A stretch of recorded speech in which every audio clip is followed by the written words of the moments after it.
Hello everyone, this is a question and I'm back with my reading log for the month of May. Sorry this video is taking place so late into the month. I was on vacation for a little bit and just didn't have time to get this video ready. But yeah, as you can see here, quite a lot, pretty much almost 40 volumes I think of manga that I read. A bunch of really good stuff, a bunch of very disappointing stuff, which I'll go into more detail. Definitely let me know in the comments if there's anything that you agree or disagree with me on. Definitely expect that I'm probably going to get more comments in this video than most, but let's get right into it.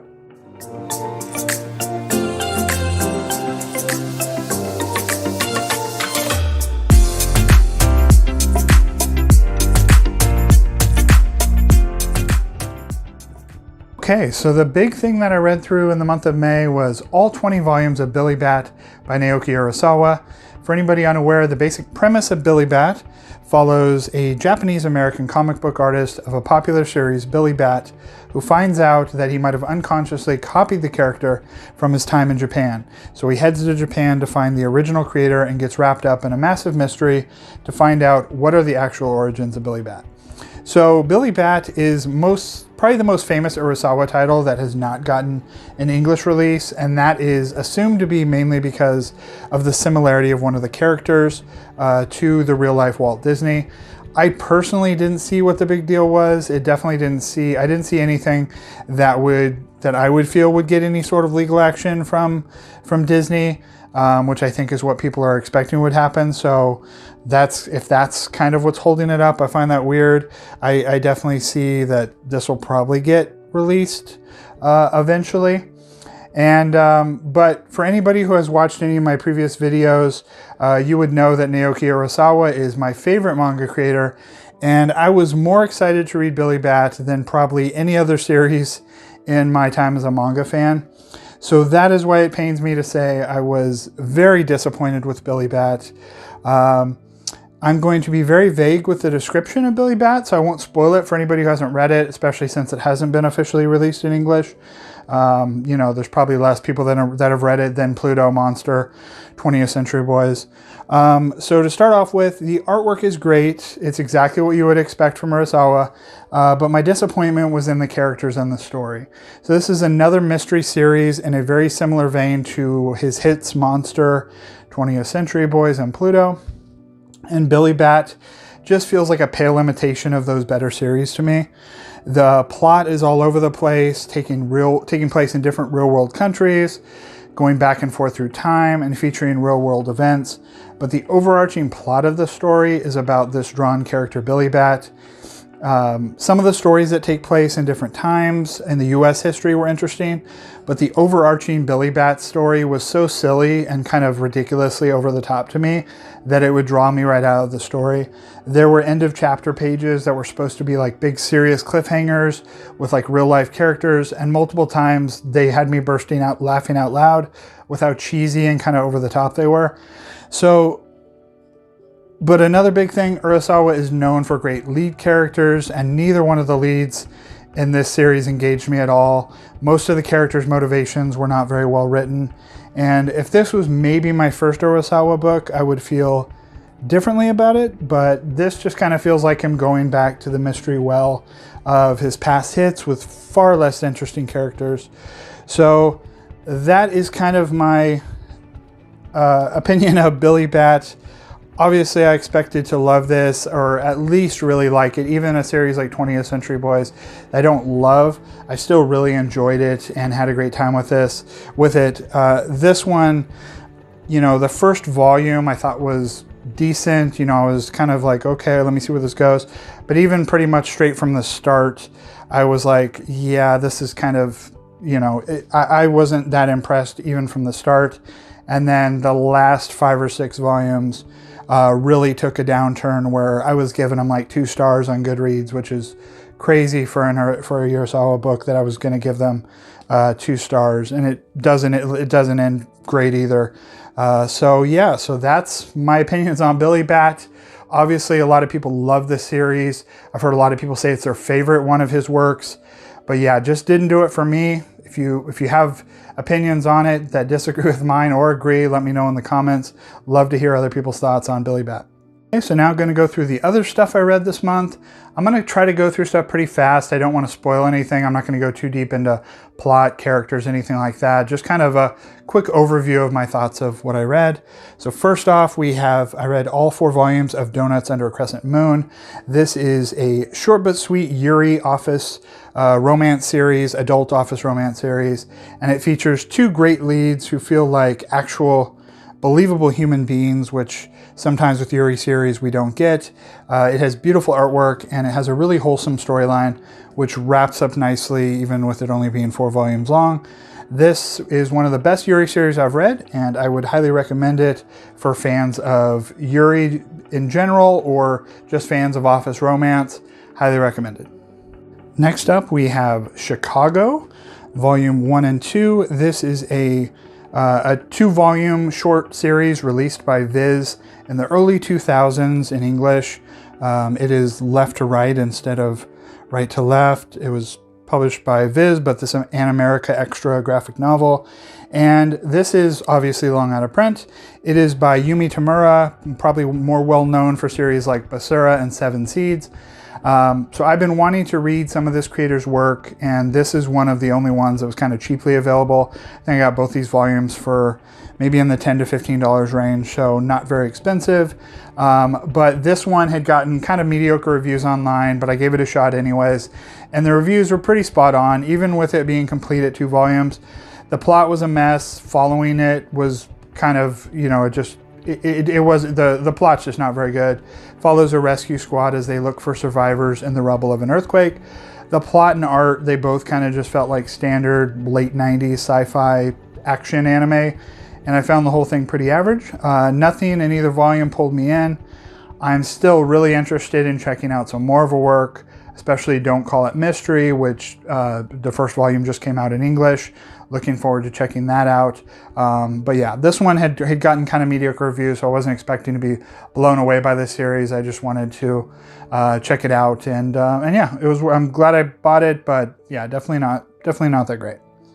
Next up, we have The Two Lions.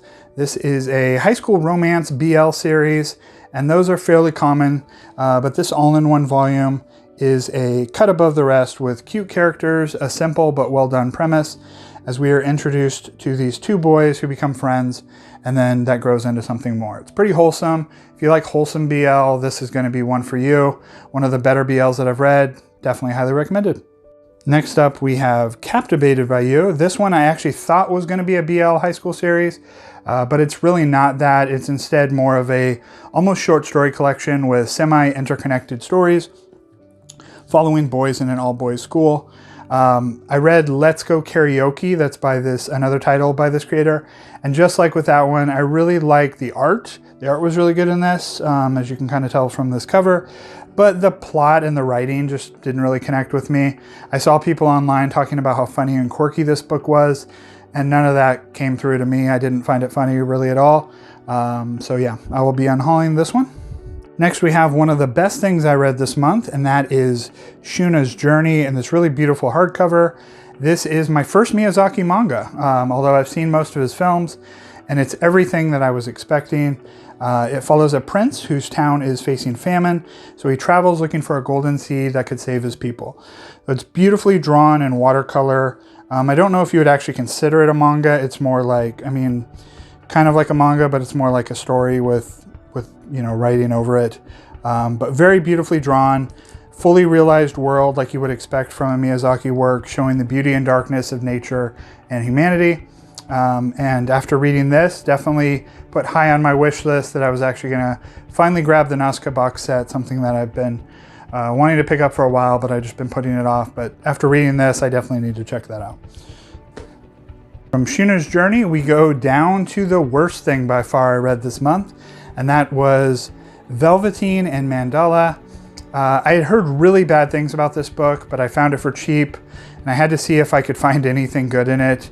And nope, it's terrible. It's really bad.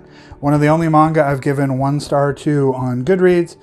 Most of the negatives that I had read were in regards to the grossness, and there's definitely a lot of grossness in it. It's a very disgusting book, but that didn't bother me. I've seen like almost every Takashi Miike movie. I've seen plenty of gross stuff. What bothered me more is the characters are boring. The plot makes no sense. A crazy manga with 2 teen girls fighting zombies in a dystopian Tokyo shouldn't be such a chore to get through, but this one really was. I will definitely be unhauling this. I read 2 Osamu Tezuka books this month, and the first one I read was Barbara, and this was my favorite of the 2. It is an insane story about a famous author who finds a drunk homeless woman, the Barbara here, and he takes her home only to have her turn his life into chaos. Don't want to go too much more in depth than that, but definitely if you're a Tezuka fan, definitely check this one out. It is deeply weird. It will not be for everyone, but I really enjoyed this one. Definitely one of my favorite Tezuka books that I've read. And the next Tezuka book I read this month was Apollo's Song in this new all-in-one omnibus release. This one follows a young psychopath who hates love and goes into a killing rage when he encounters it. So he undergoes electrotherapy from a doctor, causing him to have visions where he is in different places in time, finding love, and then tragedy strikes. So this one's incredibly difficult to describe. The plot is very out there. I'd have to say almost like the back of the book doesn't even begin to describe the plot. So this one, like Barbara, is very deeply weird. Definitely one of the weirder titles in Tezuka's catalog. But this one I just didn't connect with nearly as much. Maybe because the lead is a psychopath in this one and them trying to like redeem him. It's kind of hard to relate to the character, so that's probably why I enjoyed Barbara a little bit more. But this one was still good. It's just, it's just middle of the road for me, Tezuka. Still worth reading, but just didn't connect with me as much as Barbara did. So now I'm going to move on to all the volume 1s and newer books that I read this month. So first off, we have Tatsuki Fujimoto's Before Chainsaw Man 22 to 26. This is the second and final of these Before Chainsaw Man short story collections. And this one was a step down for me from the first volume. I really enjoyed the first volume, which is surprising because I haven't really connected with a lot of his work, but the first short story collection was really great. It was his younger work from his younger days. This one is from obviously when he was 22 to 26. And all the short stories in this one, they were fine, but none were as funny or as creative as that previous release. Next up, we have Assorted Entanglements, Volume 1. This one is a Yuri anthology series with each volume going to be showcasing a different couple. This first volume was pretty bland. The artwork was okay, the characters were fine, but a fairly generic Yuri kind of story. I have the second volume pre-ordered, so we'll see if the next story with new characters improves, but this first one you can skip unless you're really interested in kind of a Yuri anthology series. Next up, we have Volume 1 of Boys Abyss. This one follows a small-town teenager living a miserable existence with both family issues and a childhood friend who bullies him. One day he runs into a famous pop star who working at his local convenience store, and he gets sucked into her world and mystery ensues. So reviews for this one kind of all over the place. Seen really great things about this one, and then I've seen people not really caring for it. And I can definitely see both sides after reading this first one, but I was really intrigued by it. I thought the art was great, the mystery was compelling, so I'm definitely going to see where it goes, and yeah, definitely a good first volume. And another one of my favorite things I read this month is the first volume of Call the Name of the Night, Volume 1. This is very reminiscent of Witch Hat Atelier, another series I love. It's got a very similar tone and world, but also both series have amazing artwork. The artwork for this series is great. Follows a young girl who gets enveloped in darkness when she gets anxious or sad, and her magic guardian kind of trying to help her come to terms with her illness. So a little more sketchy than I would say Witch Hat, but definitely still very beautiful. Great characters. One of my favorite new series and one of my favorite volume 1s this year. Next we have Cinderella Closet Volume 1. This was a very random pre-order. I just kind of bought this one on a whim. I hadn't heard anything about it. But yeah, cute new romance series about a plain office worker, the girl here in the middle, who is in love with her coworker on the right, but she lacks the self-confidence to do anything about it until she runs into a beautiful woman who gives her a makeover and makes her feel more confident. This one kind of gave me similar vibes to Princess Jellyfish. Just cute. Looks like we're gonna have kind of a a love triangle going on here, but just a really cute first volume. Looking forward to reading more of this. Next we have Daemons of the Shadow Realm, or Demons of the Shadow Realm. I like saying Daemons, I think it sounds cooler. But Daemons of the Shadow Realm Volume 1. I own all of Full Metal Alchemist and Silver Spoon, but I have not actually started reading either of them. So this is my first time reading any of Arakawa's work. And this was a nice first volume. Hard to get into the plot without spoiling any of the surprises, because there's a ton of twists and surprises in this first volume. But it starts as kind of a pretty standard supernatural action series. So I was kind of, the first half, I was like, this is going to be one of those. But it takes some turns that made me far more engaged and ready for the next volume. So I'll definitely keep picking this up. And lastly, we have Happy Crappy Life, Volume 1. I knew really nothing about this series going into it, except that I thought the cover looked great. I'd heard people say good things about the creator, but I definitely did not know what I was getting into when I bought this. Very spicy, but very funny series also, about a guy who gets transferred from his high-powered job in the big city to a small town in the countryside after his boss catches him hooking up with his daughter. He then finds out that everybody in the small town knows why he was demoted, and he makes a friend there who has similar interests in him, and they bond over those interests. So bond over those interests, you know what I'm getting at. That's as far as I'll go into that, but I love the artwork in this. The artwork was great. Definitely got a lot of spiciness, but a lot of humor. If you're into that, definitely check this one out. I laughed out loud quite a few times. Enjoyed a lot of the characters. Some of the side characters not as much that come in later. So not something I would normally read, but I really enjoyed this one, and I'll definitely check out the next volume. Okay, so that was everything for the month of May. If you enjoyed this video, please like and subscribe. Please comment if you have any questions. And I will have a haul video coming up, obviously in the beginning of July, for everything I picked up in June. And yeah, thanks for watching. Everybody have a great month of June, and I'll see you in the next video.